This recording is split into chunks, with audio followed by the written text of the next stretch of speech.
Hello, everybody. It's Wednesday, and I remembered it this time. I didn't forget it was Wednesday like last week. Yes, he sent me "It's Wednesday, my dudes" at like 11 a.m. so that I could not pretend to have forgotten as well. I mean, it's just because I had remembered at 11 a.m. that it was Wednesday, and it was half about reminding myself as much as it was about reminding you that it was, in fact, Wednesday, so I could remember it. So we are both back finally, because we've scheduled on a proper day and we haven't forgotten, and that doesn't mess up all the scheduling and all that kind of nonsense. Although Shadorra does have a game later, so we're going to be testing a sort of new format-esque for this. We'll see how it goes. Let us know if you think this would work better for next season or not. But since we've switched to doing all of our recap of matches and stuff from REBBL.net, and our predictions, it's pretty easy to just look at the status of teams at the time rather than specifically spending like an hour going through every team and checking out what's going on. So we're thinking about next season just doing a match, like one match every week rather than two matches one week, none the next, and doing like team reviews. It'll shorten things up maybe a little bit. We'll get to still see similar number of matches. If there's big weeks and we have more time, you can always still do two. So this week we're going to watch a match, and this week is week 12, the second last week of SteakDora the Explorers. We'll be doing one more after next week, and we can see who's going to playoffs and do one final match look up or look at how the teams are doing or what have you before the playoffs all start. So let us know if you think that would be something you'd be more interested in. I think what we were talking about is that it makes a lot more sense to look at the teams more frequently when you're in a lower div, because the more fresh teams level more quickly. But the teams in REL 1 don't really change a whole lot, other than when you happen to get a new legend or somebody dies, and those are very easy to talk about as they happen, for predictions or what have you.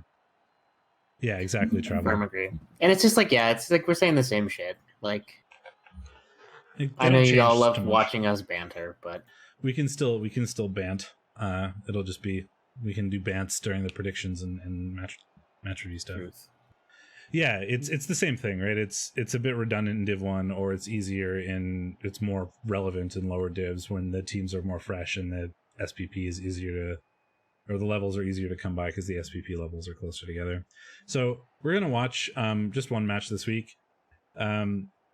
And we have picked one that looked to be the most relevant in terms of the playoff standings, and that would be Big Chuck and Luminous. I know we've watched both of these coaches before, but they were, as of last week before this match happened, both playoff contenders at roughly similar amounts of points. So the winner of this match kind of leapfrogs the other one a little bit. Well, Luminous was one win behind Big Chuck, so if Luminous wins, he would go ahead on TD differential / head-to-head.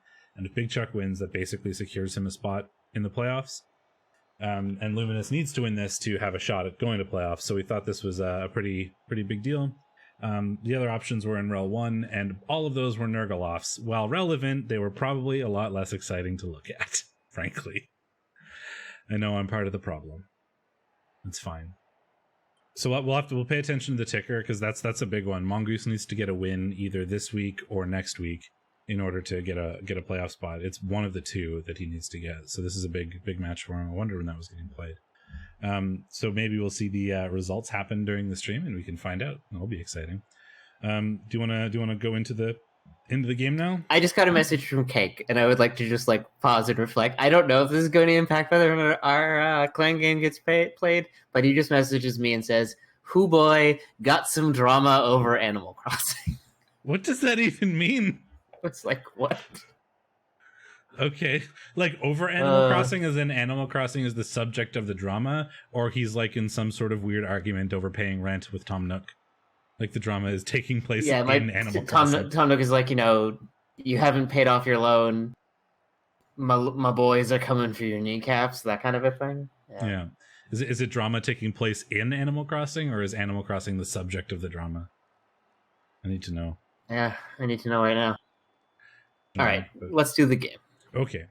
All right, into the game. Here we go. We've got Luminous with his 5 rerolls, and we've got Oh, I can't see the inducements right now. Did you talk? You talked about the actual changes to the format, right? That we do a game alternating every week. That's the current plan. So if you think that, and then I ask people to give us feedback whether they think it'd be relevant or not, and it's entirely possible if we have more time in a week and there are really good matches from both days, we could do 2. Like we're not ruling out doing 2 matches every week, but the standard format will be like 1 every week. The number of times people messaged me this season and were like, man, my game was so spicy, and I'm like, it's a shame we're not doing replay reviews this week. I know, which is why I think another reason why I want to do them more often. People would, it's just better content. I think so too. Anyway, you want a 3, 2, 1? 3, 2, 1, go.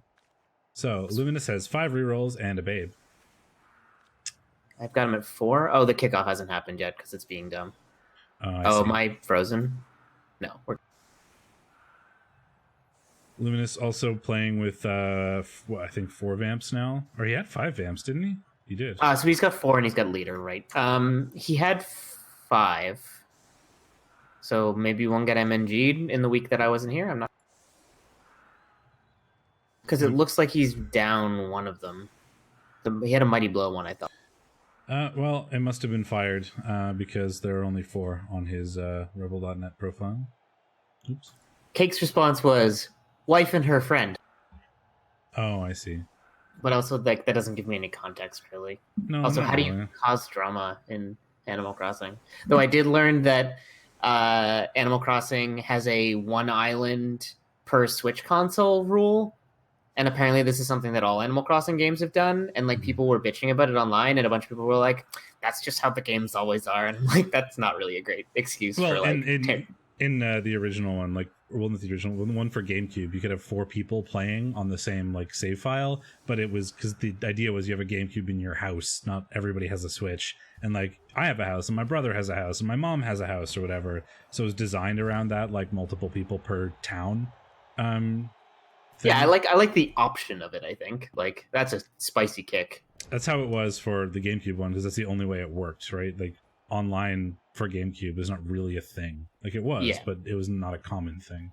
So now it's just kind of carried over from that, and it feels kind of... Well, here come our LOS hits on the thralls. Yeah, all right. Sturdy thralls so far. 2 down. They're both okay. Oops.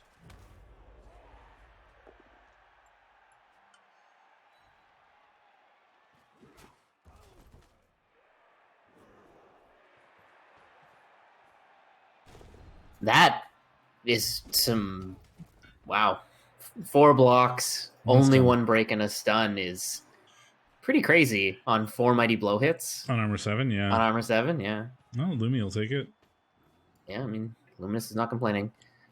Yeah, I like this. Okay, especially with 4 rerolls, I think that was a sensible thing to do. He's got it on the Raj. Oh, yes, I see.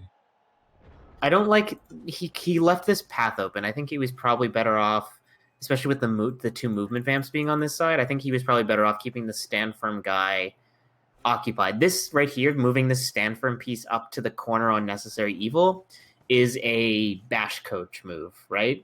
You're protecting this vulnerable Chaos Warrior, but he has no Mighty Blow. It's still Armor 8. I don't think you needed to do that. I think you want to be more concerned with elf nonsense. Well, especially since you have a different Mighty Blow on the other side who's also going to get punched. Although Lumi's not going to go up on it. He is throwing some thralls forward as like a threat. Yeah, of course, Chuck goes for this hit, which pushes him back into the Chaos Warriors. Doesn't need to, but can't pile on the fend, though. No, but you can push him. You can hit him again if you didn't get the knockdown here. But... it was a good move, I think, because you got another Claw Mighty Blow hit out of it potentially. Fend is surprisingly nice on like Armor 7 lineman pieces for like precisely that reason. You just can't pile on the Fend, and like, which makes a pretty big difference for like the Vamp Thrall or like Bretonnian Peasant type players who are likely to just get removed and then cause player disadvantages. In the Mighty Blow piling on type matchups, which there are a few. All right, I think I'm not playing Cake after this in the end. Okay. That seems to be the case. Anyway, so it looks like he can cage up here pretty safely. There is actually a potential. There was actually a potential hit on the ball if you Hypnode Busy as a bee and then based up those two. You could get a 2-die on the ball, but not worth it at the moment. Oh, Lumi also doesn't have any tackle, does he? No, not currently. We've got Kim Jong Uni as the new vampire. It's on. You've got Frenzy and it's on Raj, so it's not that safe. Goes for the leader because he hasn't used his reroll yet, and does get to push him into more Claw Mighty Blow. The front piece, the one that if the Hypnogaze didn't work, it also would have just left you a vampire pretty available, and you would have no backup play. It's fair. And Lumi often does vampire things in a way where there's another thing you can do if something doesn't work. Yep, does get rid of one of Lumi's rerolls by doing this. This Strength 5 guy is probably getting hit here. I don't see... I mean, you can base up here, but there's nothing to stop vampires from just, hypnoing you. Yeah. All right, we're moving up. We're just trying to it looks like we're just trying to make it so that Luminous has to roll dice to do things. Yeah, I mean, that's how you beat Vamps. Chuck was talking about this game in the Chaos Discord before playing it, and everyone was basically like, the whole thing with when you're playing against vampires is that you want to force them to roll as many dice as possible because Vamps are always prone to imploding because they have to roll so many dice already. And, so yeah, this is pretty big, though. He left a really easy sack on the ball from the friend.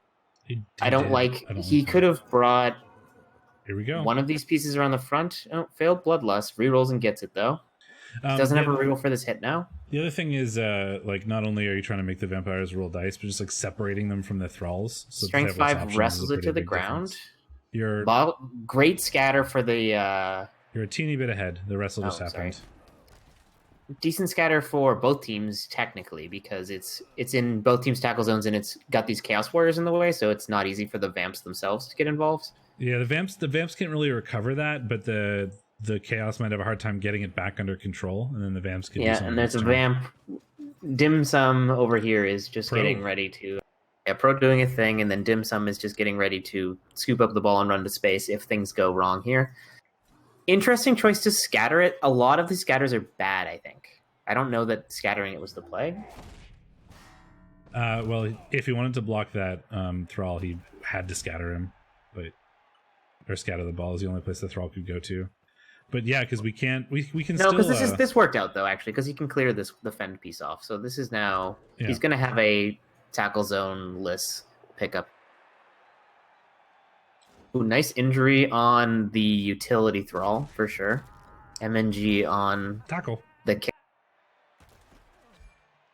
Now, how is he going to keep the ball safe is my question. You are not. He's gonna pick up on a rookie.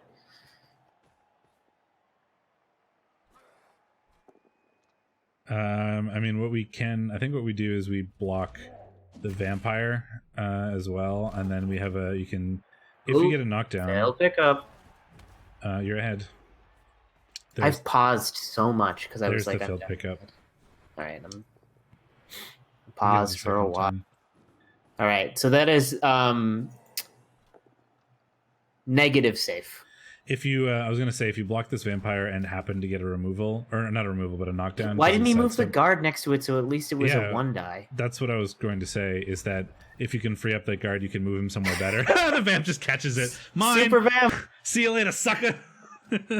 That's I think Chuck didn't need to make it that easy. No, so I was going to say, you need to get a POW on that vampire, because he has sidestep, but if you do, you can free up the strength piece, and then you can put him next to the vamp on the floor and make it so that when he stands up, it's only a 1-die. Still relatively easy because it's, block against a rookie, but it's better. 2-die is essentially free when it's against no block. A free 75% to take your ball down. He could have even just moved it here into the middle, one square to the left of where he had it, and that would have been a lot safer. Not safe, but a lot safer at least. I think it was impossible to get it safe, but it was, and I think that was Lumi's goal, with the sack last time, is that it's going to make things awkward for Chaos to get it Chaos safe again. end up being kind of clunky in those situations a lot of the time. So we're pushing. Okay, we're getting an extra block out of this, I think is the goal. Potential more thrall removals, and thrall removals are good when your opponent has to roll bloodlust. Yeah, I mean, he doesn't auto lose if Lumi scores here, but Lumi is now, of course, just going to have a free clearing of things. But the so the other thing about Vamps, though, of course, is that they're pretty slow. This Vamp can't obviously get safe. Oh, never mind. He's movement 7. He can totally get safe from where he is. He can't. He has 0 thrall friends, though. There's exactly 1 on the floor, and all. Yeah, but he's got rerolls and pro. So what Chuck is doing here is just trying to filter as many potential assists forward as he can. Oh, failed bloodlust is big there, so he now has no rerolls for these GFIs to get a little safer. Yeah, so he's going to come over and blitz the tackle, of course. It's a good idea. Does get him down. The big thing about this is we didn't have any rerolls for this. Ooh, random injury. Oof. Ooh, an MNG too, and he stays MNG'd. Yeah, so it was a good idea. I mean, the fact that he had to use the reroll there is kind of what you want to accomplish, because now he doesn't have rerolls for other things. But yeah, I think Chuck could have covered up this a bit better if he was willing to throw. He had a reroll left, or no, maybe he didn't have a reroll left at that point. Yeah, he doesn't have a good hit here. Obviously, he can come in and 2-die with Bone to Pick, or no, he can 1-die with Bone to Pick unless he brings in another assist because this is Strength 5.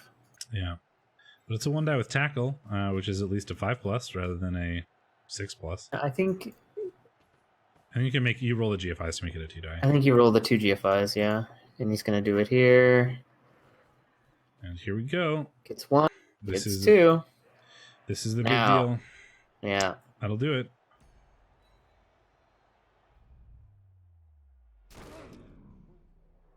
But can he? Ooh, he gets the break. So no score for Lumi unless this scatters. I don't like where he pushed it. No, that's giving a potential scatter. Oh God. Oh dear. Well, that's terrible. Well, I mean, theoretically, it's not too bad because the Vamps have no thralls, and the one Vamp that can reach is covered. But this is a click vampire, click ball, and prey. It's just a bunch. It's only a 3+2+. Yeah. Or no, you have to go through, I think. Yeah, but it's a click vampire, click ball, prey that the dice work moment, and sometimes vampires can do that. And also blitz through. It's actually a. Yeah, that's what we're doing. No, we're not. It's gonna be a 1-die. Yeah. Oh. On wrestle, in fact. Ah. Oh, bloodlust failure. Oh, and on the failure, after and then failing the dodge means that he's gonna get sent off, but he got KO'd, so I guess it doesn't matter. No, it wouldn't matter either way because this drive is Dunyan Rings, I think. It's very Dunyan Rings, but I think it's Dunyan Rings for both players, frankly. Chaos could score here. They have one. They have 3 rerolls, I should say. It's a bunch of dice. They have 2 turns, and they have a scoring threat. He's Agi 2, but he's doing his best. They could have an Agi 3-1 in terms of a war. You've got to play this carefully, though. You've got to set up the passing play and try to make sure that your opponent can't get in the way. Yeah, because this is going to involve both a handoff and a pass. Yes, handoff and a pass.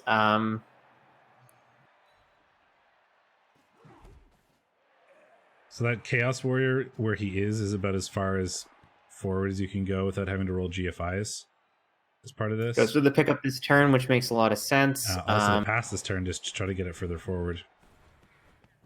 He has 3 rerolls, so I think I like that. Yeah, no, this makes sense. We can even get it to if we roll some more dice, we can get it to the Beastman, but I don't know if we want to. No, I don't. I think you leave it on the stand firm guy. Yeah, and you move the Beastman into range where he doesn't need to get GFIs. Snake dodge.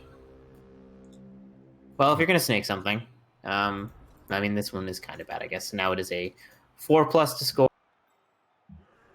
It's a 4+ with a reroll, right? So 75%. 75% of the time, it works every time. We'll see if we get the touchdown. Here we go. That's a fail. Here's the reroll. It's a 1 even. Oh no! Well, Big Chuck doesn't score. Agi bust is what done it.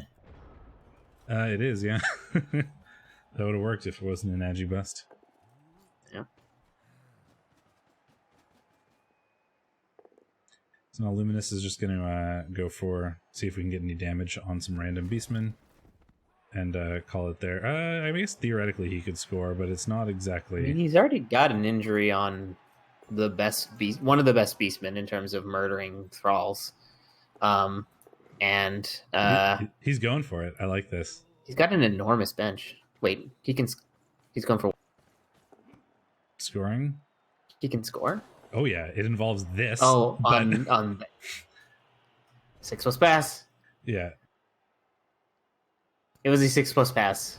Is it 6 plus 3+, and then 2 GFIs? Yeah, and then another catch with no reroll. Plus, he had to get the hypno gaze so that that thrall could dodge out, and then he needed to get the pick up in 2 tackle zones. Like, it was not happening, but it was theoretically possible, which was kind of good knockout rolls for the. Not that it matters. Lumi has an enormous fucking bench, but yeah, and now he gets to go into the second half with his whole team, and his vamp came back, so he's got all the vamps. He is down a wrestle thrall at least, so he's down a developed thrall. Importantly, he has the leader back, so he has 5 rerolls, and all he has to do is score once. And the longer he can take to do it, the more likely he is to win this game, because as we just saw, it turns out vamps are relatively okay on defense. Yeah, and Chaos don't 2-turn very well. They 3-turn pretty well, but 2-turning is a challenge for movement 6, Agi 3. Yeah. Vamps only slightly faster normally, though obviously more agile, but these have 2 movement 7 vamps, and movement 7 thrall is a big... Oh, it's true. Movement 7 thrall. Flying Jacob. Aptly named. Yeah, it's...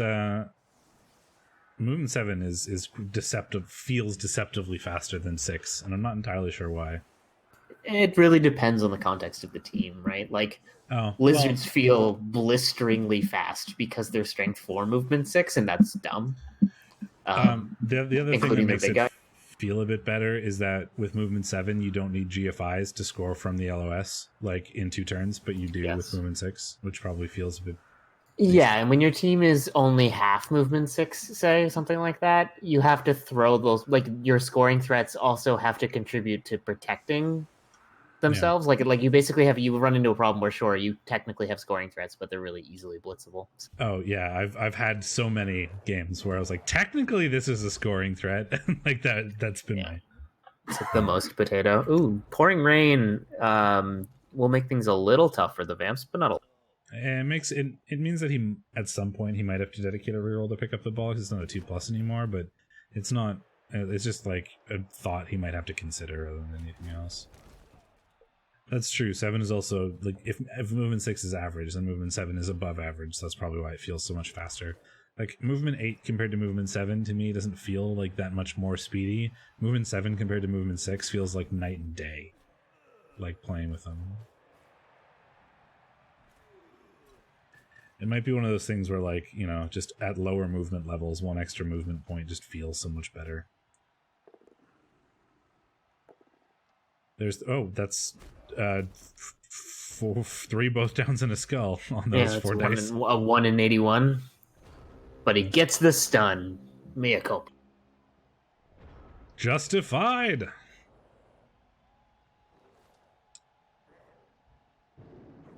I'm sad that Twitch's modified emotes don't have a COVID mask I can put on your stick. I feel like that would be a little, like, on the nose. But people are all about being on the nose. The corporate side of COVID has been, like, so insanely not exploitative, but, like, that's the word I want. They've certainly, like, had no qualms just, like, taking advantage of the situation and, like, using it, just, like, milking it as aggressively as possible, including, you know, my company. Yeah, like, my company makes ventilators, which turns out are very important for this whole thing. So they've been, like... there's been a little bit of both. Like on one hand, they're just like literally, we donated a boatload of ventilators to this hospital in China, like way back when it was first starting, which has two different aspects to it certainly. But also they've probably been one of the best companies that I've heard about anecdotally from all my friends who work for various places. Ooh, that was a spicy one day.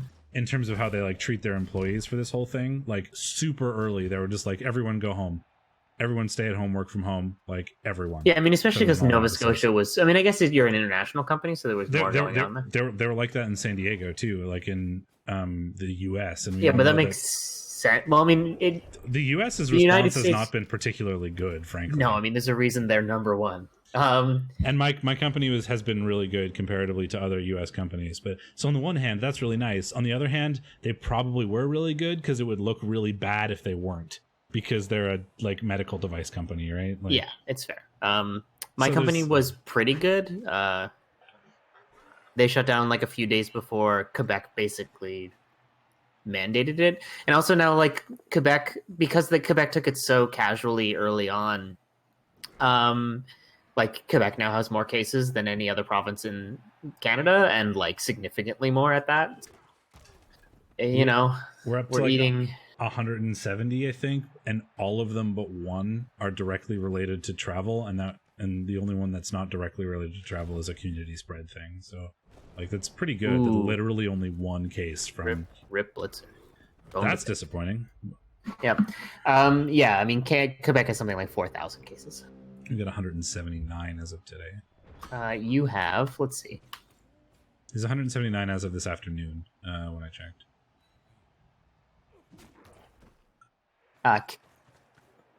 Canada as a total is 9,700.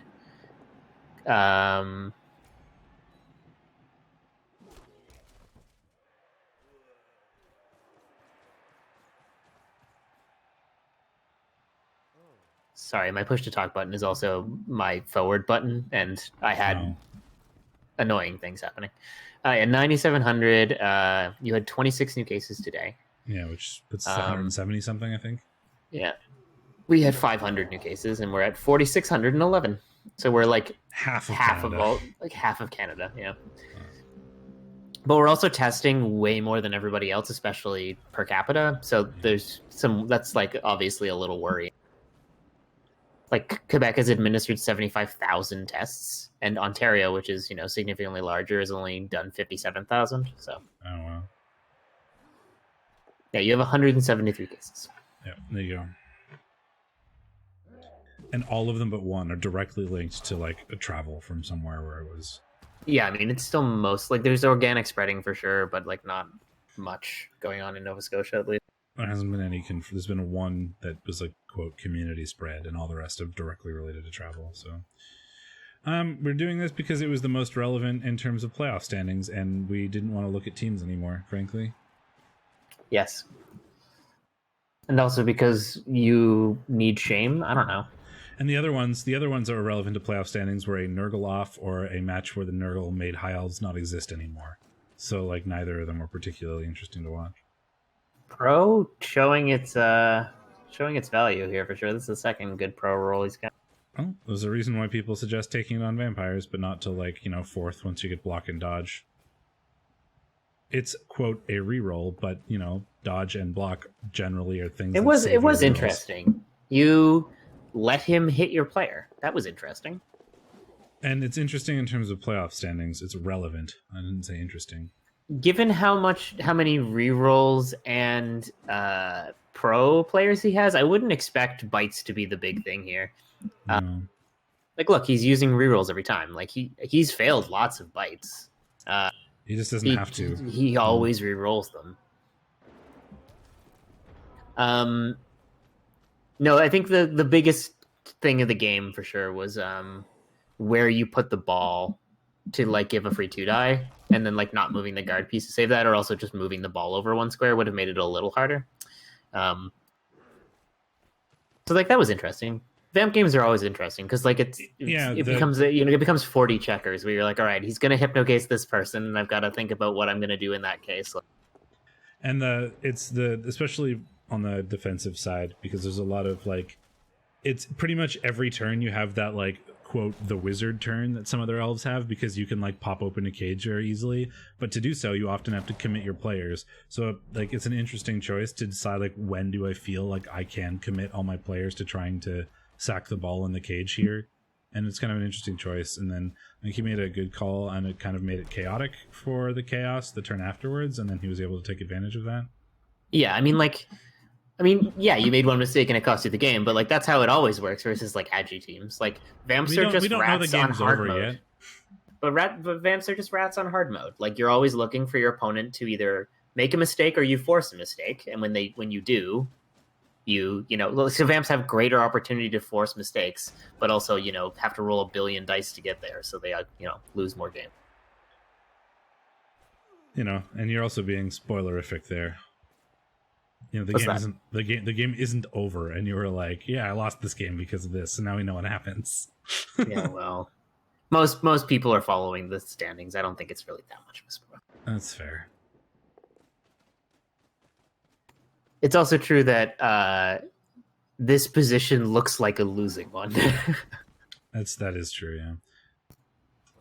The chaos are spread out everywhere, and then that's going to be frankly not work out very well, because the vampire, you need multiple players to deal with the vampire because of the strength, and the chaos want to keep their players together in that sort of situation, and it's just not happening right now.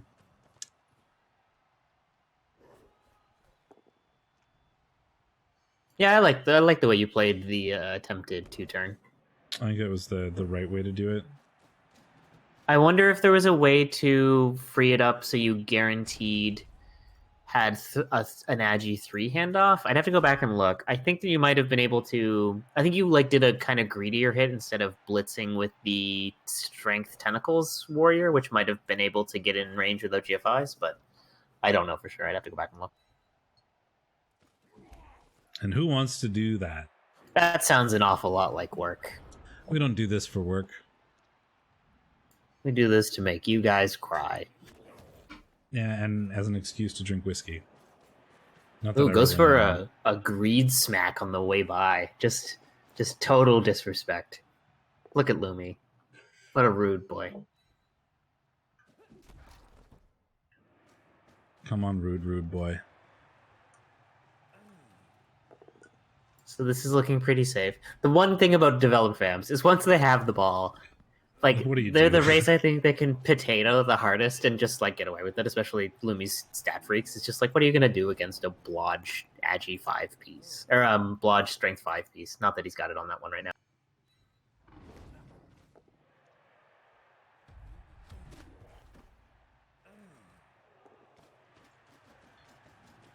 What you gonna do with all that vamp?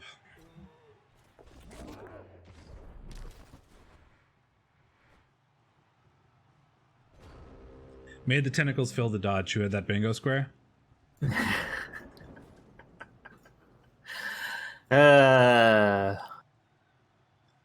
Man, my favorite bingo square is still that would have killed a tree. It's just the best one.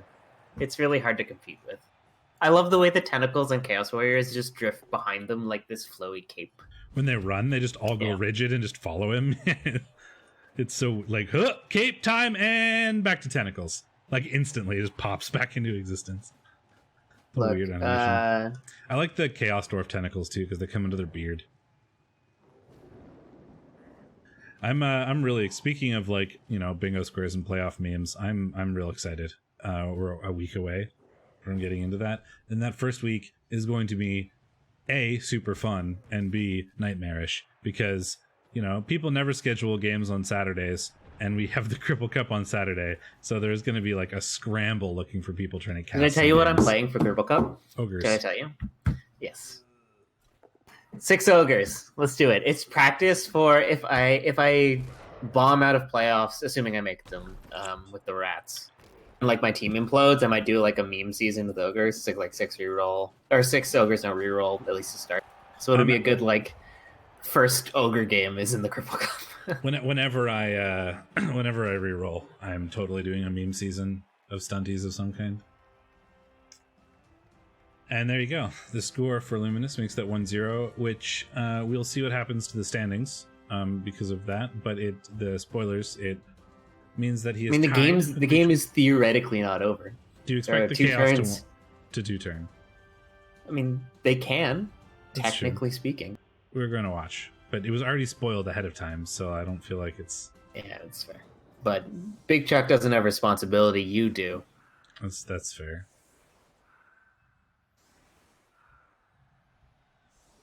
But I don't want responsibility.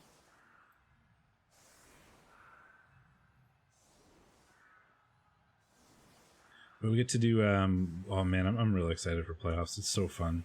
I'm just like, the hype is real, you know. Did you? I didn't see that. Well, you know, sorry.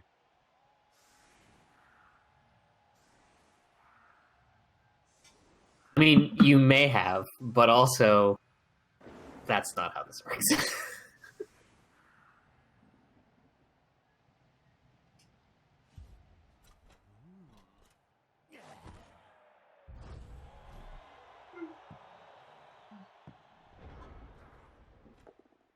Just Chaos Warriors punching in the rain. Now, I will say that these fucking thralls have been sturdy boys. Yeah, if they Big should. Chuck complained about anything, is these sturdy ass thralls with their blood bag use.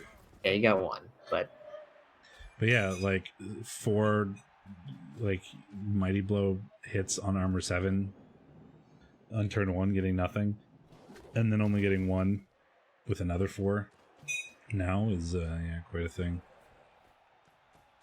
An unlucky thing. Right down the middle. Let's go. I appreciate the setup. It's like the gumption. It's so easy to defend against 2 turns as Vamps because you just you blitz 1 scoring threat and you hypnogaze another one. Like you can effectively take out 2 scoring threats very easily, and no. Sure, but Lumi should be able to shut this down pretty hard. You can spoil whatever you want. We have all done dumb things when attempting 2 turns. If anybody is the king of doing stupid things during 2 turns, this guy man, right that here. time in Clan when I yelled at you, that was good. I liked that one.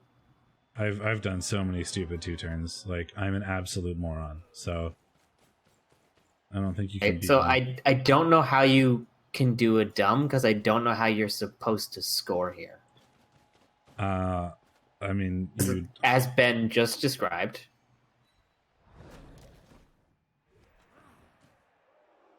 Oh, I see. 1, 2, 3, 4. Tuna Salad is injured. 1, 2, 3, 4, 5, 6, 7, 8. 1, 2, 3, 4, 5, 6. You are out of range, are you not? He's not. No, he's in range, but he would need to go straight through. So he needs to blitz. Can he get in behind here? No, you can't chain push. Also, you're hypnogaze, so you would have had to throw a long pass in the rain. I don't know if there's anything you can do this turn. He's moving 7. That's why I was like, no, he's not, but he's moving 7. Oh, no, he's talking about the hypnogazed guy. The guy on the ground is absolutely out of range. Yeah, the hypnogaze guys can blitz through 1, 2, 3. 4. Oh, we didn't even try. But you had to blitz through. So 4 plus 3 plus. He is. 4 plus 3 plus 2 plus 2 plus, and then a 5 or a 6 plus pass and a 4 plus catch. Not easy, and that pass would also likely have to be over an intercept. Yeah, but that would be a 6 plus intercept, so that's fine. 5 plus for the Vamp. Not at the Vamp in tackle zones. Yeah, I guess you stand. Well, he wouldn't be in a tackle zone if you. Also, intercept rolls have -1 in rain. There you go. And you snaked the pass anyway. You had a snake somewhere in your dice set. Don't beat yourself up about that one, buddy.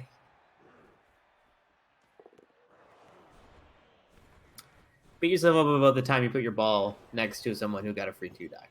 That's a good one. That is a good one. Well, that's the result. It's worth noting that we didn't actually predict the result of that because it had been played by the time I got around to my review on Wednesday that happened on Friday. So there are quite a few less predictions than normal. How did I do for points? I didn't actually ask you. We were both positive, but I was more positive, so I've like caught up a bit between Kaelric trying to like decimate your score, and then last week where we both got positive points, but I did better on positive points. Yeah, fair enough. So you're still ahead, but not by much, and we only have 2 weeks left to go. So, and we have some contentious ones this week, so we'll see how T-Self either screws you or not. I'm kind of curious. Okay, so Lumi's armor was terrible, but his injury dice were on fire. So good. I'm going to move he you dodged again. Medium. He dodged actually pretty poorly, considering most of these are probably 2+. He actually bloodlusted more than he should have, slightly, like very slightly. Real high production values here, folks. Where I'm gonna just move things around. Move me around jankily. Yeah. He made 100% of pro rolls, so he's a hacker. Pro did a thing 3 times. And not only did it give him the reroll, I believe it was a success each time. Lumi, hacking the game. I mean, if anyone's doing it, it's Lumi. You are in the way often, so I have moved That's you. rude. Thanks, Felt. So, I can close the client now, right? Yeah, we're done. Yeah, you can. So let's look at what happened in week 12 in Div 1. Sweet. Well, Mongoose is currently playing Locust, or is supposed to be playing soonish. I think Mongoose will win. I mean, I love my name getting dragged around. I mean, well, this is a match for this week, so that's not one where you predict. I predict Mongoose. No, you didn't. T-Self predicted Locust. T-Self... Did T-Self meme pick again? No. Not for the most part. I mean, I think that Chaos normally do well in that matchup, but I think Mongoose wins that one. I mean, they do normally do well in that matchup, but Mongoose is also down players because I killed a bunch of them. Oh, right. Never mind. Maybe Mongoose does lose. I think, in 2A, we both predicted that Superfed was going to win, by the way, before the streams. I did it vocally in text, but... Vocally in text. I know how to speak. I haven't had to speak to a human in like a month, so cut me some slack. That's fair. Tristan's been too sick to talk. Talking about porn doesn't count. I've been talking a lot about, medical claims data. It's very exciting. So the first match that we can actually look at is Motley versus Not for Science, Murdery Space Elf Troop versus Fellows Guadadal. I predicted the High Elves, and you predicted the Dark Elves for some reason. Did I? That doesn't sound like something I should have done. Well, T-Self did. Are you sure he didn't just come in here and meme pick? No. Are you keeping track of score, or should I? I mean, do you want to? So we're doing things in the normal way? Sure. So, I lose a point on Motley, and you gain a point on Not for... Yes. Wait, no, this was... No, we don't. Did this just not happen? This didn't happen. So no points. Oh, it's an admin. Yeah. Actually, I knew about this. I didn't until right now. So there you go. So never mind. But that puts Not for Science... I don't know what happened there. And frankly, I don't care because admin wins are boring. So Not for Science takes that, unfortunately. This is like 3rd admin win this season. That one was... Oh, no, I do know what happened to this one. Motley's computer exploded. That's unfortunate. It wasn't like a scheduling issue. No weirdness. Motley had to drop out because his computer is dead. That really sucks. Yes. And it's weird. The person in first in REL 1 has 3 admin wins, but it's also doesn't really matter because that person has no losses anyway, or no real losses anyway. It's 1. So it's not really going to change things, but it does feel awkward. Yep. And then we have Necronomics versus Arsgotia. Necronomics permanently rostering Wilhelm Chaney. Pretty much. This had already been played, so we didn't predict it. It's a shame. It's a good game. Werewolf leveled up on 5 casualties. The Mighty Blow Werewolf got 5 fucking casualties. Yep. 5. So Zeta's team got deleted. The mighty blow werewolf with no block, by the way. With no block. Yeah, the blockless werewolf. Wally has become the new Agi busted. Agi busted a block guard mighty blow. Strength busted not one but 2 rookie beastmen, one of whom got the MVP. Oh man. MNG'd because this is all the no. There's one extra Kaz. So Cheney also got one of them. MNG on one of the only good warriors who leveled. They got a badly hurt on Moofgors.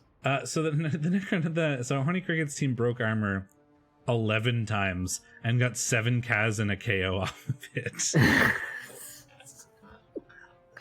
That's fucking stupid. Well, so that explains this game. I mean, Zeta's team just got annihilated. Then Horny Cricket was like, "Cool, let me farm touchdowns." Jesus Christ. So that's, I mean, that sucks. I mean, and also this means the there was actually 7 Kaz because only 6 are showing. So 1 was actually appoed. Man, what a game, Zeta. Rough season, buddy. It doesn't help that he was near the bottom anyway, so it's not, he probably didn't have a ton of motivation to try really hard to win, and then got this on top of it. Like, oh man. Yeah. Red Joker versus Atomex, Fear and Bloating versus the Rowdy Rebel Rousers. We did predict this one. We had both predicted the Red Joker, so sweet. We both get points. It was pretty much down to, there are 2 big Nurgle teams. One of them is slightly bigger and has more Claw Mighty Blow. So there you go. And that looks like is what happened, because Fear and Bloating got one of them got double the breaks. One of them got 20 armor breaks and one of them got 11. One of them got 8 KOs and one of them got 1.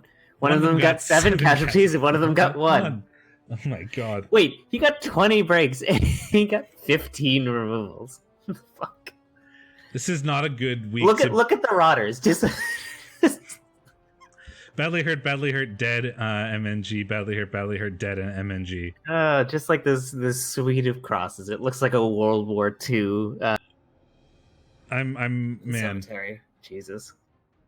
With seeing what happened to teams this week, I'm very scared to be in a Nurgle mirror this week on my own. Yeah, I mean, I took 6 Kaz and 5 of them were MNGs or worse, so it was a rough week for anyone to be playing, I think. Good thing I have 16 players going into my Nurgle off. In classic fashion, Fear and Bloating scored 2 touchdowns on their dodge Pestigore to level him, and then he got the MVP anyway, just to spite you. Yep. No damage other than a rotter sustained for Fear and Bloating. No permanent and serious damage. I mean, he lost a dirty player, which sucks, but that was the only real. He has 2, and he lost a bench. And he's got a new one. And he's got something from Dead Peasant Society as well. Badly hurt on his Beast of Nurgle, but the Beast of Nurgle is fine. So no real damage to Atomex's team, but yeah, Red Joker getting it done that game. Now I understand why Atomex messaged me and was like, "Do you want to just get this season over with as soon as possible this week?" And I was like, "Oh, that seems so like disappointing." But then, but I agree, because I'm not doing very well either. And then I see this game, and now I understand why he doesn't feel very happy right now. It's like, that's 2 games in a row where your opponent could literally do nothing. Like, the person who won just had the game in control the whole time. Yep. All right, and then you versus Caloric. What did we predict? What did you predict? I predicted Caloric and you predicted me. Sweet. Yeah. I get a point. Thanks, T-Self. Yeah, I mean, it was... he had pretty bad dice in the first half. Like, he just couldn't really get much accomplished. Yeah, I watched the end of this. And I did a dumb thing and then was not punished for it by him failing a dodge anyway. So, like, you know, frankly, I was not playing this very well because my result didn't matter in any way, shape, or form. So yeah, I saw you dicking around. I did some really aggressive, dumb things just to try to get, like, particular levels. And, like, just being stupid aggressive with my legend, not caring if he gets fouled or not. Do you have a wrestle tackle rotter now? Is the sacking rotter dream alive? No, he has fend. He's a wrestle fend rotter. I think I advocated for that more seriously. He's also he's agi busted, so giving him like making him a sacker is dumb because he's just gonna get tied up. He's agi. I mean, you did get 62 blocks. It's a lot of blocks, so it's not surprising that Caloric took some damage here. Yeah. But yeah, they went to me and not really any fault of my own. And we have Archangel's Will versus Scooby and the gang. What did we call here? We both predicted that Archangel would win this? We did, yeah. So we were wrong. I don't know why we predicted that. Neither He do who I. catches Unseen and Adrastia MNG'd. He Well- actually has no team next week. Yeah, I want to see that. Those are the only players. He's just going to have a bunch of star players. Well, his TV Savari next week. TV next game is 1260.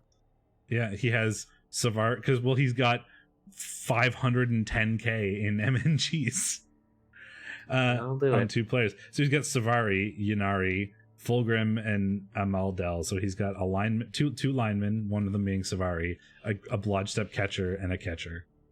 And that's it. Pretty nuts. Looks like a bit of a drubbing. Only 25 blocks, but getting 15 armor breaks into 4 KOs and 2 Kaz. But the 2 Kaz, of course, were super important. Oh, well, they're 2 Kaz inflicted, 5 Kaz sustained. So bad dodges or probably fouls, realistically, from a Necro team. With multiple 30 players. And 2 expulsions for Travel Scrabble. So I think Travel Scrabble just literally kicked the shit out of Archangel. So REL 1 is a bad week to be a member of REL 1. If you're on nothing the losing side, died, but no, yeah. but like every game in REL 1 this week has just been like one team killed the other one, and that's how they won. Like literally every game. Yeah, that's true. All right, I'll be right back. I'm gonna run to the bathroom, but continue. Okay. Lastly, we had Grungy Desserts versus the Voltrix Vanguard, Staticus versus Ramaset. We didn't have a prediction for this one, so he doesn't need to hear the result. But it's a win for Staticus over Ramaset, which is actually really big. Not for Staticus, because he was already locked into playoffs, but Ramaset needed to win this if he wanted a chance to leap into playoffs over Mongoose. So Ramaset losing this, as we'll see when we get to the leaderboard, means that Ramaset is now officially out and cannot... or wait, no, that's not true. I don't think that's true. I think I'm thinking of someone else. We'll see when we get to the leaderboard, but it certainly hurts Ramaset's playoff chances really seriously. I don't remember if it's for sure he's out now. We'll see that in a minute, but it hurts them very seriously. It doesn't really do much for Staticus, but bad for Ramaset. We have... Oh, I think Shadorra's camera is frozen. There we go. I fixed it. I'm sorry. So we had 50 blocks versus 28 blocks. 14 armor breaks to 2 armor breaks. 6 Kaz and 3 KOs taken versus just 1 KO. So, Staticus just sort of made some elves not exist, and if you make enough elves not exist, then the elves can't really do much, especially since Ramaset has lost one of the really unfair players. There's only 1 Leap one now. There used to be 2 really unfair Leap players, and now there's just the 1. So without 2 to take advantage of that, it can be a bit harder. Especially when Staticus has like this much guard and stand firm and stuff, it can be really hard for the elves to actually sort of take advantage of that. On their offensive drive, the elves just get to score. Like, that's what high elves do. But they were very unlikely to be able to actually turn over Staticus. So Staticus takes this one. Hey, Incesticide. What do you mean by how REL is doing? Like, in general, or what? It continues to exist. So we didn't, and there was no prediction there because we missed that one as well, but... The Voltrex and Staticus? Yeah. We didn't have a prediction for that one because it had already been played. But we can look at the leaderboard right now. So because Ramaset lost that, yeah, I was right. So that does put him just out of playoff contention. If he had won that match, that was a big one for him. Didn't really matter for Staticus. He's already locked. But with Ramaset, if he had won that would have put him at 19. And therefore, a win away from being in playoffs. You're still sort of doing that thing where you're relying on your opponents to lose. Like not your opponents, but div rivals to lose. But you would have given yourself a chance. But with that loss, it puts him out. Red Joker still... So recall that Mongoose hasn't played yet this week. He's actually playing right now. If he wins, the div is over. We have our 4 playoff spots because no one else can catch up, sort of regardless of what happens. But if he loses, there's a chance that the Red Joker could take that spot. Is pretty much all we have going on in REL 1 at this point. Not for Science, Staticus, Travel Scrabble are in. There's a chance for Mongoose or Red Joker, depending on how the Mongoose's game goes. So that's why the Red Joker winning against Atomex was a big deal for the Red Joker as well, because it gave him this shot that he wouldn't have had if he lost, because Atomex is out. so we can do predictions for this week. Yeah, we can do that. Man, I really want to know what's going on with. I want to know. Can you show me? I want to. I wonder if that game is happening and what it looks like. I'm gonna sneak in real quick and maybe we can see. It's currently 0-0 between the All-Stars of Chaos and Volcano. I just want to jump in real fast and see what it looks like. Where we are.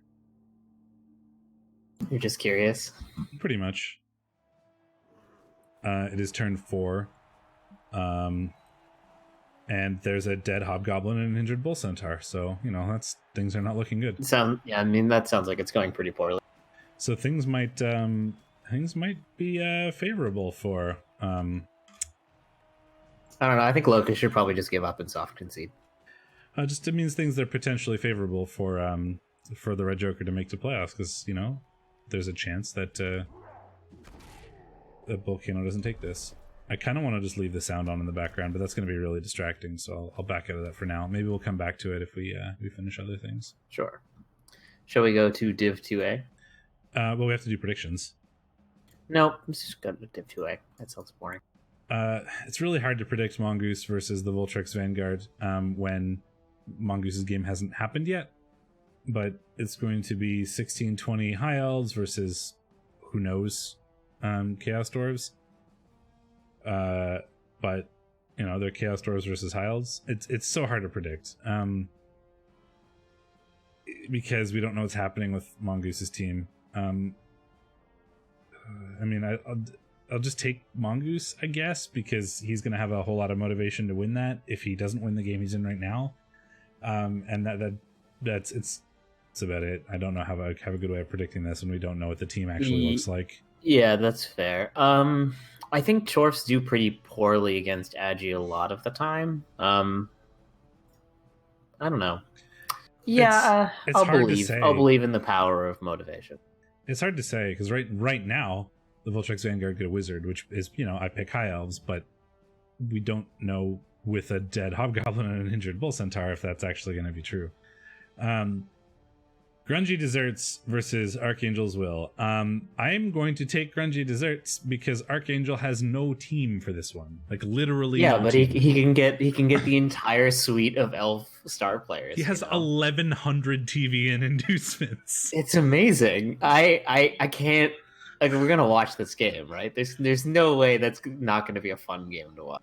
You can just buy everything. You're like, I have never seen. It's 1,090, but I've never seen. No, it's gonna be great. 1,100 in inducements before. What is that nonsense?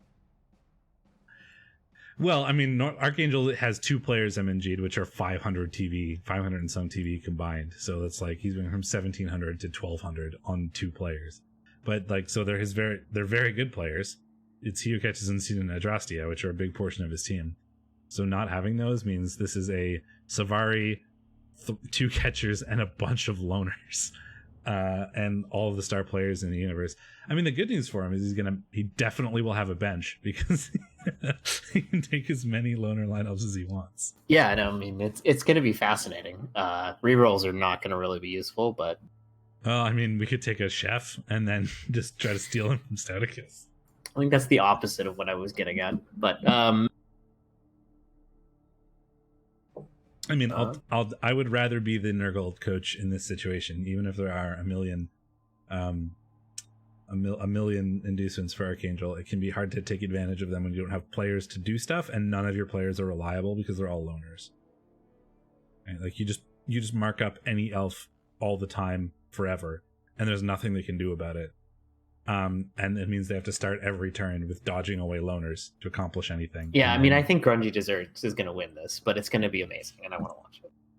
Scooby and the Gang versus the Battle Brothers at Travel Scrabble and Kilrick. Kilrick gets 250, a little bit less than that if they both spend their money, but not a whole lot. So, we're still wizard territory. We have the really good werewolf. The 2 really good werewolves is pretty much what matters for Travel Scrabble, and they exist.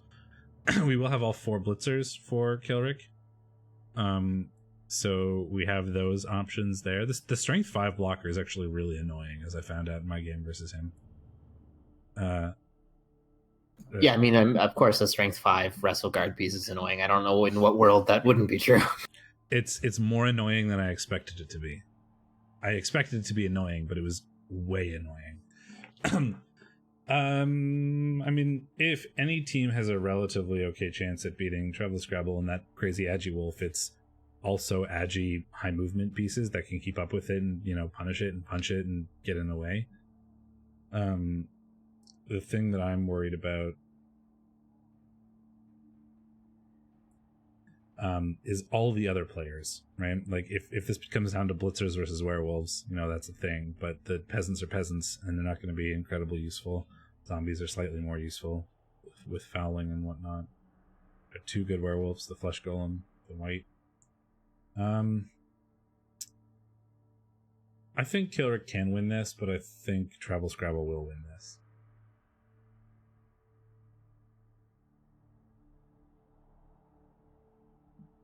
Yeah, I mean, Travel Scrabble has struggled sometimes against Agi, but I think that Necro are a good matchup into. I mean, all the Fend is annoying, I suppose, but not enough. I think. Yeah, I like Necro into Brett's. Then we have me versus Atomex.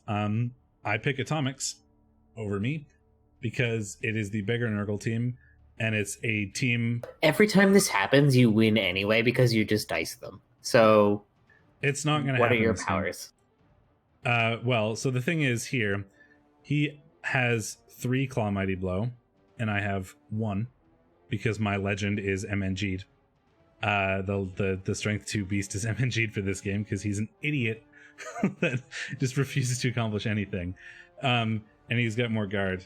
So like my team is quite literally a good ball carrier and a Strength 5 Nurgle Warrior. That's my entire team. Like I have 2 players. I'm not look at this team.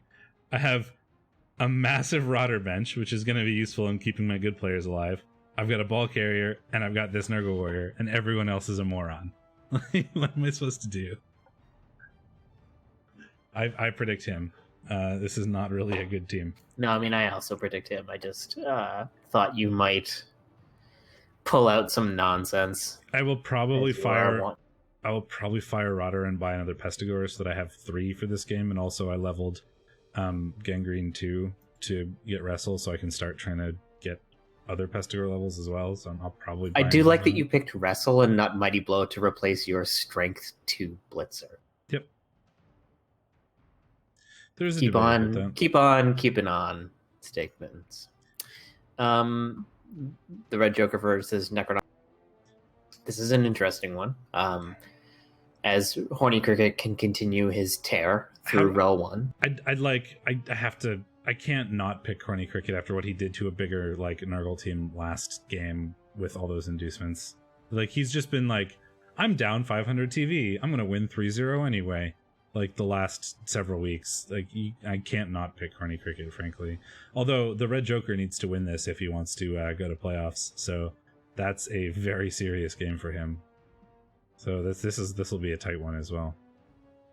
But I don't know. I think I'll take Horny Cricket for no particular reason other than I want to stop doubting him against these big teams because he keeps winning. So therefore, he's going to lose this one, and then Red Joker will have a chance of getting to playoffs. I got your back. Got your back, Red Joker. We're caster cursing Horny Cricket here. I mean, Grandpappy Z is back for his alternating games, so he's got that. No, I mean, I think the Red Joker's got it. Okay, there's a spicy one. Ars Goetia and the Murdery Space Elf Troop. So we've got 1620 Chaos versus 1900 Dark Elves. Oh, this probably won't happen, right? Because Molly's computer exploded. Probably won't. I think he has given up officially. But if it did happen, I would predict the Dark Elves. Yeah, same. But let's not put any stock into that one, really. I will write it down anyway, but I predict the Dark Elves. Fellows Kawada versus the All-Stars of Chaos. Not for Science and his ridiculous High Elves, which somehow don't look as injured as they used to. What's happening there? Some die, I guess. No, I think it's just a glitch, because I'm pretty sure that Blitzer is not Agi 4. He's not Agi 4, he's Agi 3. He's a human Blitzer. Oh yeah, none of the injuries are showing, for sure. Yeah. That Lord Nathaniel Mar is a human Blitzer. Yeah. So we have this high, like, so the high elves with, you know, a one turner is a thing that is very good. Versus Locust's team. We don't really know what's going on with Locust's team as he's playing right now, but it looks like things are going okay. The big deal is he's got 2 tackle. And I think I want to take Not for Science with this. I mean, it's really hard to predict against the top of REL 1, frankly. But also knowing both players' playstyles, I think it'll go well for Not for Science. You know, Locust is super aggressive at trying to get removals. And then in Not for Science, they'll just be like, all right, cool, beat up these guys, I'm gonna go score.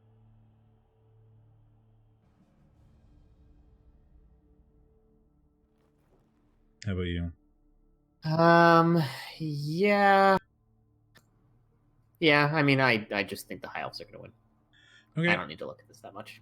And we'll go into 2A whenever it loads, and we can look at what Oh, happened. and yeah, also Medium Goat is out, so that's the biggest threat.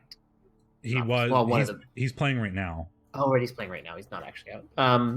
Even then, I think Not for Science is the clear favorite. The Dreams of Golden Streams versus Rand the Mad. This had already... I always try to say Rand the Man instead of Rand the Mad whenever I say that name. This had already happened, so we didn't predict it. But, you know, Superfed 1-3-0. I mean, I'm not entirely surprised. KHemri are not exactly well suited to dealing with Skaven. Yeah, I mean, that's fair. Especially with no guard, right? The Skaven. I love that Amy Brooke leveled and took an AV bust because Fed can't have nice things, and a rookie gutter died. Yeah. Now, the rookie gutter had 0 SVP, so it's not that big of a deal, though I don't think Fed has a ton of... Oh, he got 70k in winning, so he rolled pretty well. He's got 0 cash now because he bought something else. Oh, Amy Brooke actually rolled Claw, too. That's funny.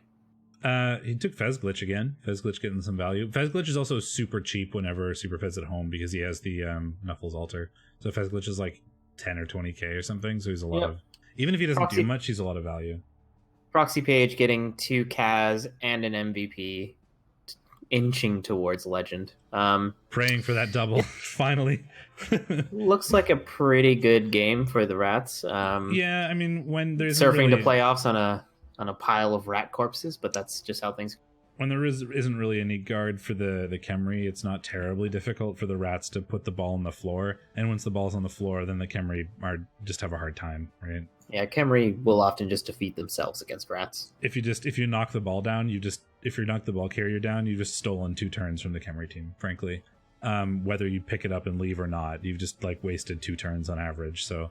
And it turns out Rats are pretty good at knocking the ball down, so... There you go. Turns out. Not that unsurprising. No, it's what I would have expected. Meanest, Greenest Boys versus Brick and Mortar Fiction. We actually predicted 2 Awesome for this one. Fair. Because his team is stupid.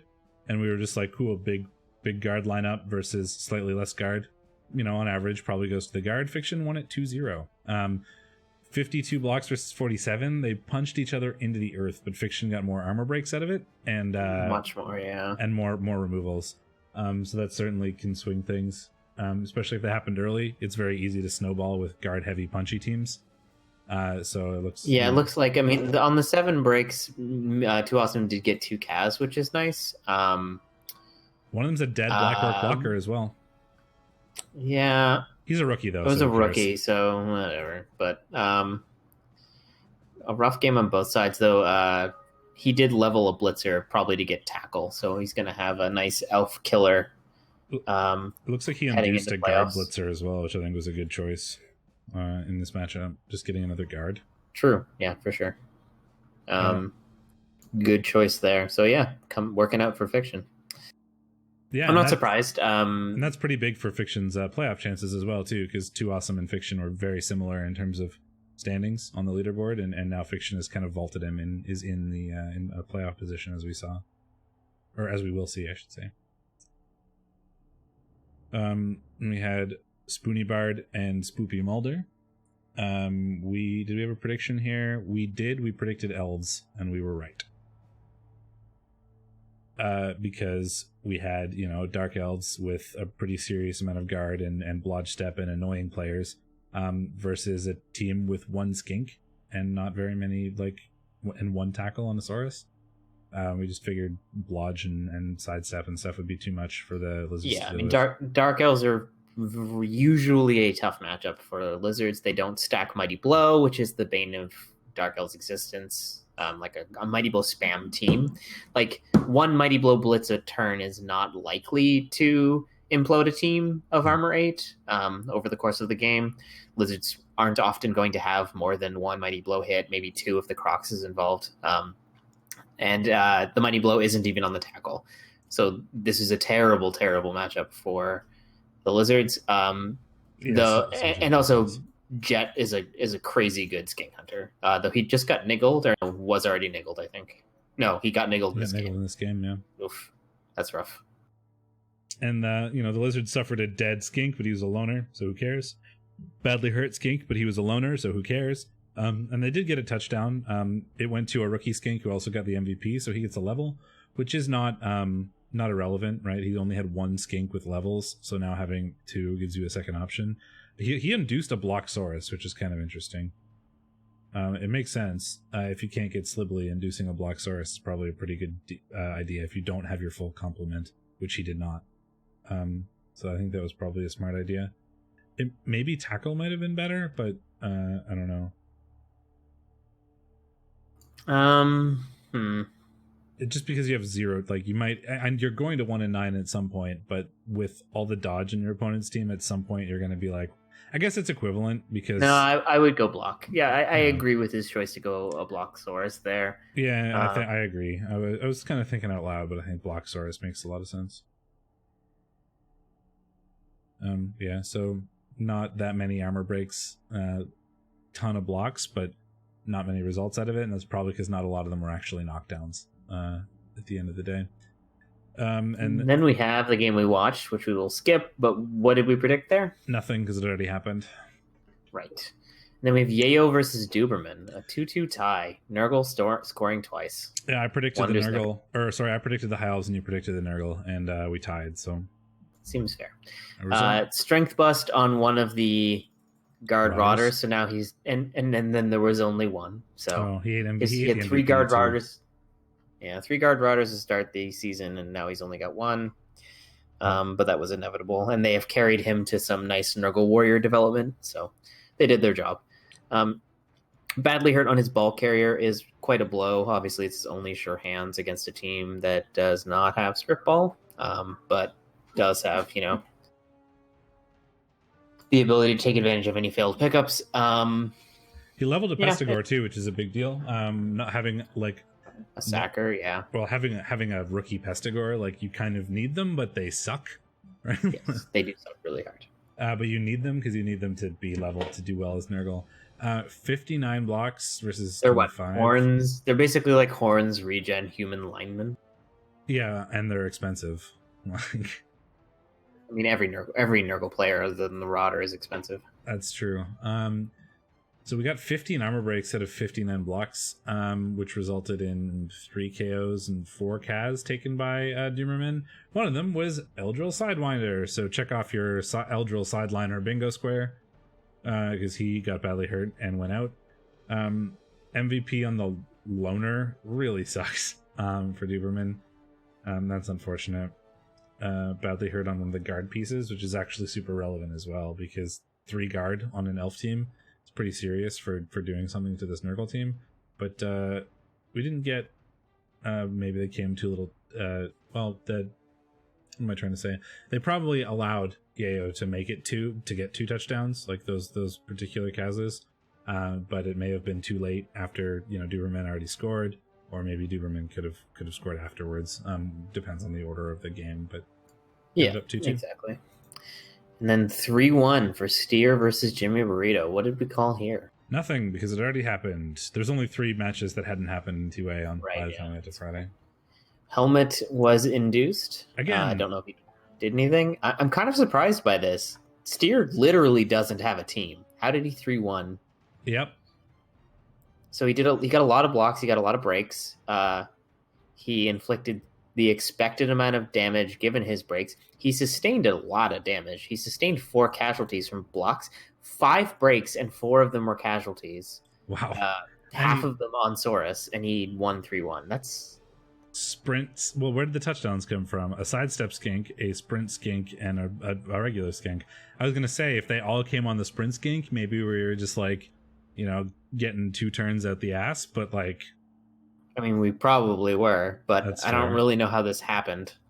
Neither do I. I mean, helmet. I mean, like there has to be some nonsense here. Like there has to be like a failed thing into a skink just grabs it and scores like at least once or twice. There must have been something weird that happened here, because otherwise, I don't understand how 3 Blocksaurus win 3-1. I mean, to be fair, Jimmy doesn't have a whole lot on his team either. There's, he's got a really good Flesh Golem, and he's got a really good Werewolf, and then pretty much everything else is normal. Like there's 2 really good players here. So it's not like he has. Yeah, but you usually only need 1 good werewolf to beat lizards. Like lizards don't do well against Necro because Necro are very sturdy, and lizards are not to Calamity Blow and to fouls. So like, and they're just really easily tied up. Like the Necro team is just like the bane of lizards' existence most of the time. They're speedy. They have claw. Like they have claw. They have cheap things to tie up. The cheap things they tie you up with are incredibly durable to non-mighty blow hits, like armor 8. Regen will survive most hits from lizards who don't really roll a lot of mighty blow. So something must have had, like, it could have been a pretty standard, like, quote standard 2-1 grind, but then there was a mistake somewhere that Steer took advantage of to make it 3-1. But I'm curious to know what happened here, frankly. And then we had Revert versus Rolling Red, the Cogs of War versus the Fogmire Fenbeasts. Why am I not surprised that like Rolling Red manages to win against everybody in weird ways and then can't beat the guardless passing dwarfs? And like, Rolling Red. What did you guys predict Rolling Red would win? No, this hadn't happened, or this had happened. Oh, okay. Yeah. More beer, getting 2 Kaz, working his way to legend. Fruity Loops Go Crunch leveled up on a Kaz as well. Kaz and some dwarfs. 61 blocks to 46. 16 breaks somehow to 8. So the lizards way outbreaking the dwarves. Lizards getting out removed though. On 8 breaks, the dwarves got 5 removed. On 16, the lizards got 3. We removed the Agi Skink, which is like the biggest threat to those dwarves, frankly. Like the Agi Skink that just runs away and then can get the ball and dodge and stuff. He's pretty serious for the dwarves to deal with. Him getting badly hurt probably makes a huge difference here. Because the Saurus, despite being Mighty Blow, are going to have a not easy time removing Block Thick Skull Armor 9, but they did certainly get some. 2 TDs from the runner, who is already legend, so doesn't really do much there. 2 Kaz from the strength blocker on the dwarves, and the MVP goes to just a random line dwarf, which is probably pretty good, frankly, because this team needs more guard. So after those, we can go back and take a look at what the leaderboard looks like. So we've got Superfed locked in. Probably not necessarily first place. Oh, he's already played. He's finished his game this week, so there you go. Superfed is not necessarily first. Did he lose his game? Well, we can find out. He did, yeah. 2-1. There you go. So too awesome. Pulling it out at the end, right when I'd stopped believing in you, and quite literally bagging a playoff ticket with the win. Yeah, quite literally, like as we finish this, that just ticked over because these two. So Fiction and Luminous and Big Chuck haven't played yet. All are within striking distance of Superfed, who plays. Luminous and Fiction play each other, so that's enormous. We have to watch that. Okay, well that's being watched next week. We're just gonna watch every one of Lumi's games.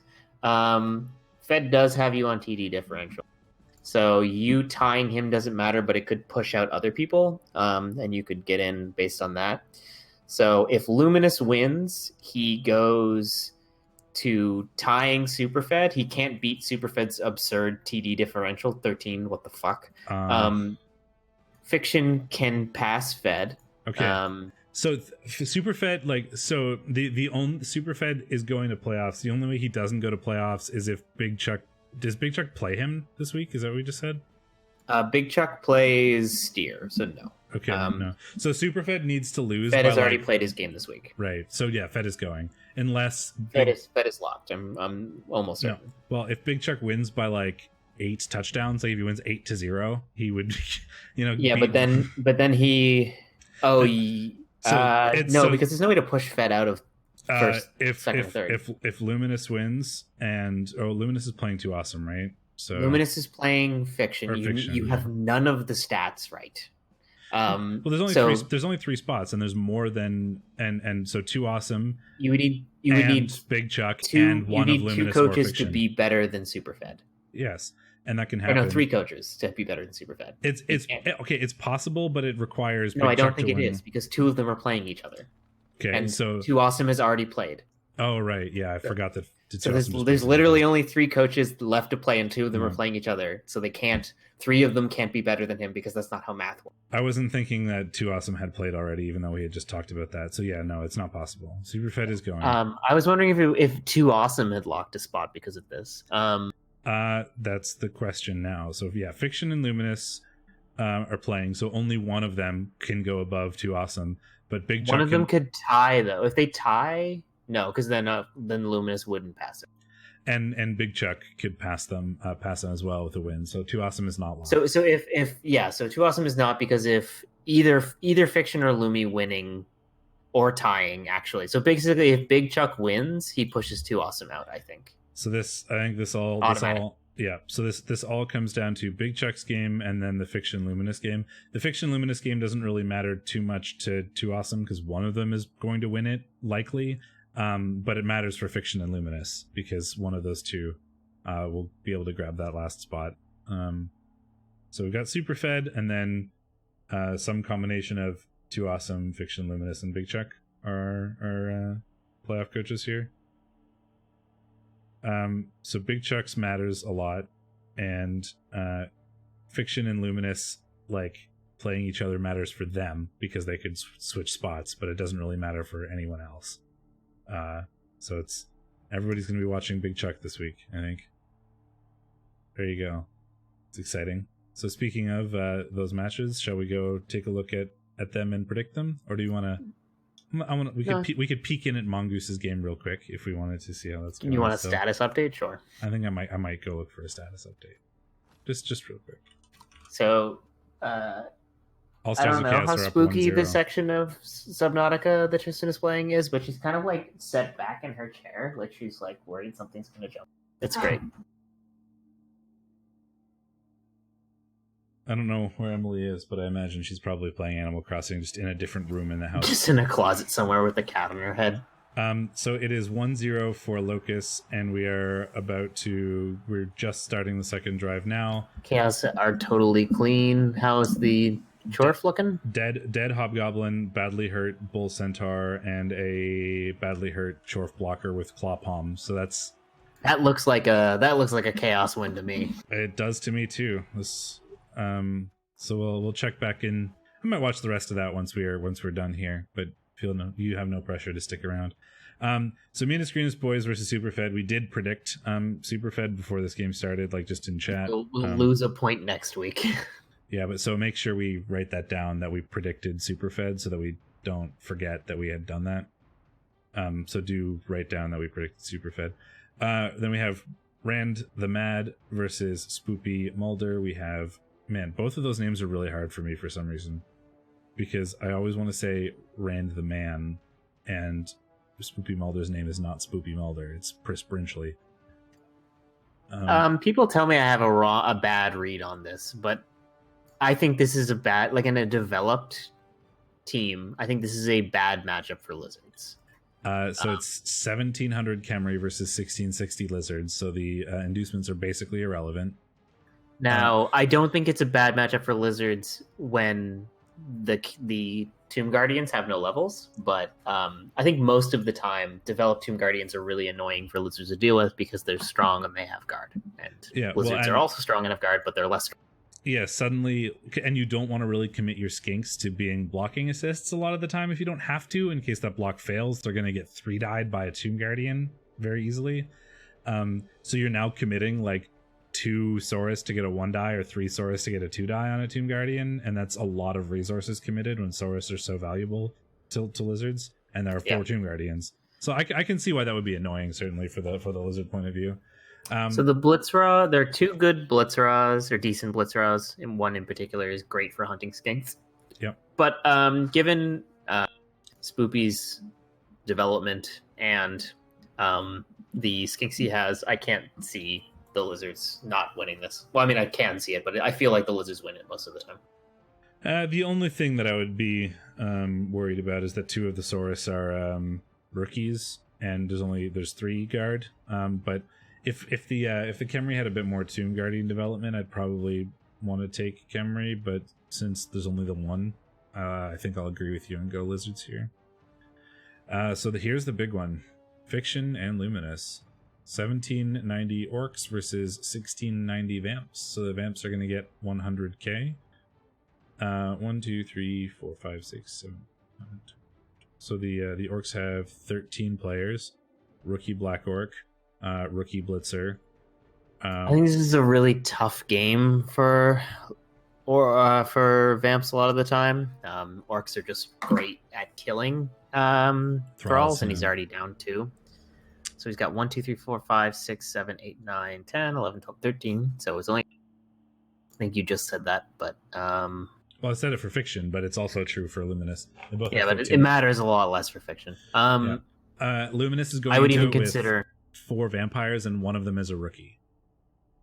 Yeah, he must have had a vampire die or something, because he definitely had 5, and he definitely had 4 developed once. Well, he had Vladimir Putin, who got strength busted. So that would be it. Yeah, okay. I missed that. And there was also Justin Trudonut, who is Blodge Pro, which is a great name, who died. Rude.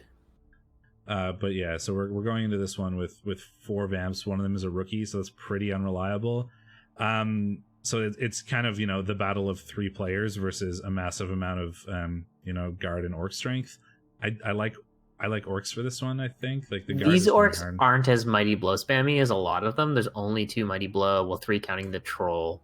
That's true. But there is Elmer Xenon Bloom, who's a great vamp hunter. Like you can't potato versus a strength 4 frenzy tackle juggernaut blitzer. Like you just something that's surprisingly relevant is that Luminous's kick is out for this game.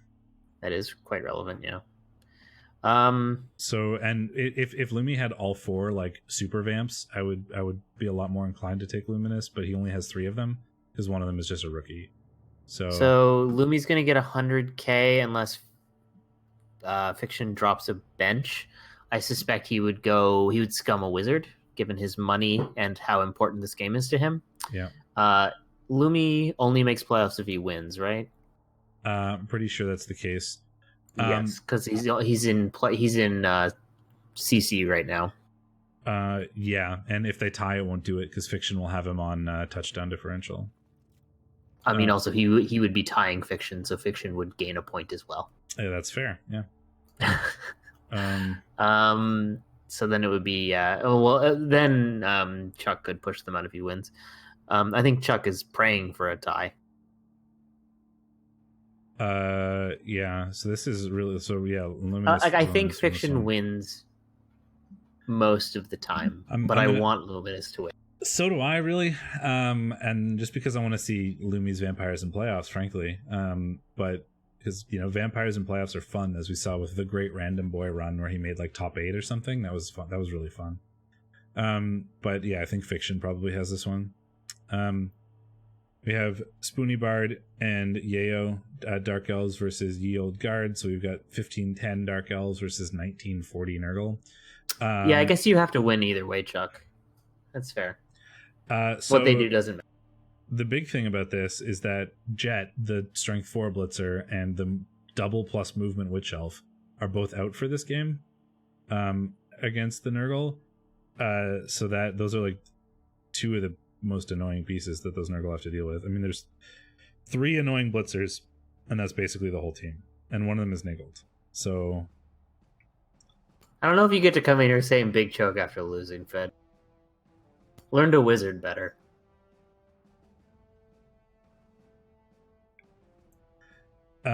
So what do we think here? I mean, so on the one hand, the Dark Elves are missing 2 of their big players. On the other hand, the Nurgle have exactly 1 tackle. And it is not attached to Piling On, but it is attached to Mighty Blow Claw. I mean, it's attached to Mighty Blow Claw, which is kind of good enough. Man, I love that witch. I don't think I've seen Sable with her extra movement. That's new to me. Movement 8, Wrestle, Juggernaut, Frenzy. It's a strength up gutter runner with a bunch of skills. Okay, please don't start trying to compare. It's actually not. It's a strength up. It's a strength up movement busted gutter runner with Frenzy, jump up, wrestle, and Juggernaut. No, like fuck off. Strength up, agi up, skink without stunty, with frenzy, dodge, jump up. Hey, look at that blitzer at the top. It's a vampire with plus movement and minus strength, and also block, dodge, sidestep, guard, and diving tackle. Oh man! But two of the really good players are the grab is really relevant for the 1 turn as well. But we're missing those 2 players. But the 3 blitzers that remain are still very annoying, and the Nurgle only have 1 tackle to deal with it. So, but it's Frenzy Mighty Blow Claw tackle, so it's very good at hunting these pieces. I like the Nurgle. If I were soft. It's a soft like for me. Wait, did we pick Vamps versus Orcs? Did you actually come down on either side? I said Orcs way faster than you did. No, I want the Vamps then. Really? Okay. I mean, not because I think that Lumi deserves to win, but I want him to win, and that's fair. I'm giving him my energy. Right. So I think that Yayo, he'll get 1 removal or 2, and then suddenly it'll be very difficult for Spoonie Bard to do much. Big Chuck versus Steer. So this is Big Choke if we want to embrace the meme, but Big Chuck really wants to win this one. The good news is he's an 1870 Chaos team versus a Lizard team that has no players. So yeah, I mean, if you lose this Chuck, I don't know what to say. You're playing Lizards who really dislike Claw. He only has 4 Claw Mighty Blow, so that's going to be a bit of a burden. But I think you can pull through. Yeah, I mean, just like 1 removal is really big. There's precisely 1 Saurus who's even remotely useful. And I'm sure we're going to get inducements, but that just makes us have 2 useful Saurus when we induce Libly. Yeah, no, I think you can do it. Yeah, the one thing to be careful about, I guess, is that there are 3 sidestep skinks, and there's no like Pestigore or Beastman who's like sort of Mighty Blow tackle piling on. There's another one who can do it similarly, but he's not going to be as reliable at killing. Claw versus piling on. One of these is better at hurting armor 7 than the other. Yes, but it's fine. Mighty Blow tackle block is good enough. Yeah, is good enough as a skink hunter. The piling on is gravy, of course, but especially since he's 2 Claw Mighty Blow tackle. Movement 7 and horns. The horns makes it very easy to get 3 dies on skinks, and the movement 7 means they can't really run away from you as well. So yeah, no, I would expect this to go 2 Big Chuck's way for sure. So things if that goes the way we expect and he does win, that does interesting things to the playoff standings. So then Duberman and Rolling Red, Average Joe's Gym versus Fogmire Fenbeast. I don't know, man. Just like pick fucking something, and you're probably right in Fogmire Fenbeast games. I have no idea how to evaluate this team anymore. I give up. Probably. You're so mad. Like every time I think I know how that team works, I'm just wrong. And then he wins anyway or loses somehow, and I don't know what to do. He's really good against elf teams because he's got a bunch of frenzy tackle and That's just true. Goes for damage. And like if you pitch clear Agi, you win. That's just how the world works. So the elves do get a wizard, which is a relevant thing. Yeah, I mean, I think Duberman should probably win, which means that Fogmire Fenbeast will win. Yep, that's literally what my logic is for like trying to predict Fogmire Fenbeast games. Is like I think the other team will win, so I should pick rolling red. Man, sure, let's take rolling red, I guess, because it doesn't make any sense to me. Okay, well, I'm picking the high house. All right. And then lastly, Thick, Rich, and Creamy versus from Jimmy Burrito versus the Cogs of War by Oververt to 1700 Necro. So Necro with a wizard because the dwarves are 1850. Well, no, he's at 1900, so or 190k, so he will. Okay, so Necro with a wizard if they choose to scum it, Or which a they probably bribe, won't. probably more accurately. Yeah, a bribe is probably better here. So this is weird. Like, so Jimmy doesn't have a whole lot going on for him versus dwarves.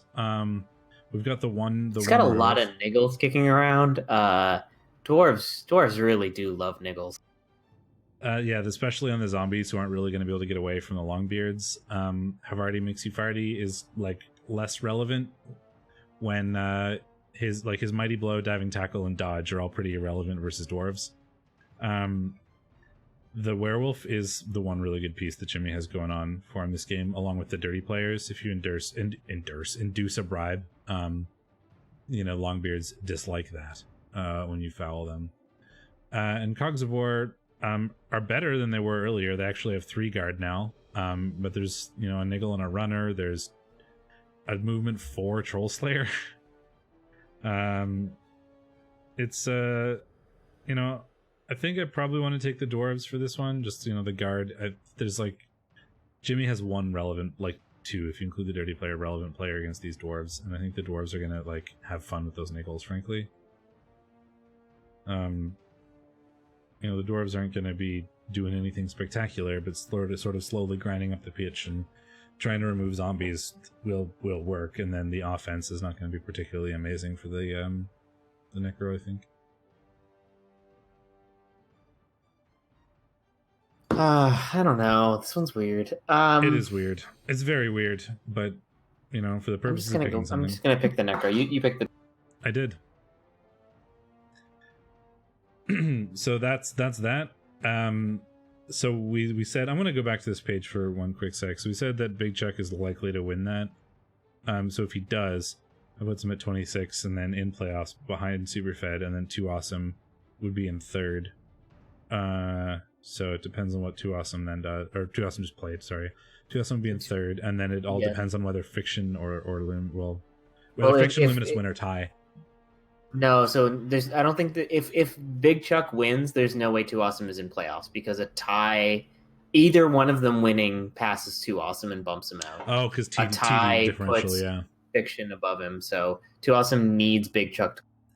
Yeah, because Too Awesome does not have the TD differential to stay ahead of Fiction, even if Fiction and Lumi tie.